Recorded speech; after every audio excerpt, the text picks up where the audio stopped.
Let's talk about the dusky pygmy rattlesnake, Cistrus miliarius barbori. It's a small species of venomous pit viper found right here in the southeastern United States, including South Florida.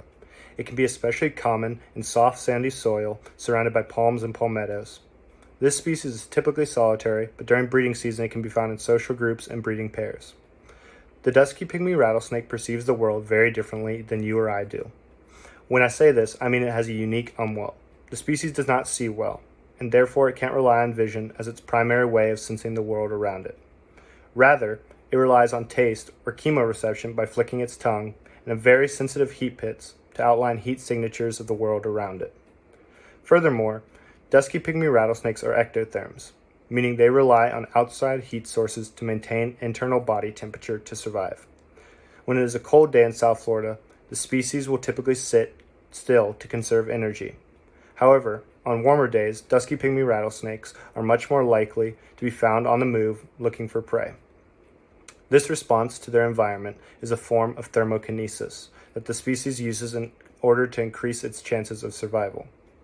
Since the dusky pygmy rattlesnake is such a reliant species on temperature and the temperature around them, it's crucial that their environment remains consistent. But what if the planet cooled by 5 degrees Celsius? This could have devastating impacts on the populations of pygmy rattlesnakes everywhere, since they rely on temperature patterns to cue major life history events.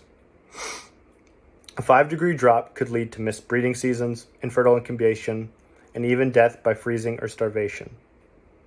This talk about pygmy rattlesnakes has me asking one question. Will the species respond to a moving object with identical heat signature to the surrounding environment while in ambush?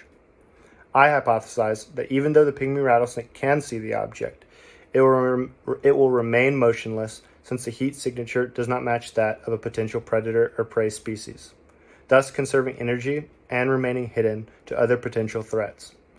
In this situation, I'm using Tinbergen's question regarding function and adaptation. Why is the animal performing the behavior? In which way does the behavior increase the animal's fitness? For example, this response would increase the chances of survival. Here, you can see the ethogram I will be using to conduct my research. In it, I have 5 types of behavior I will be recording. In order to collect my data, I'll be using focal animal sampling since I'll be observing the behaviors of one specific animal.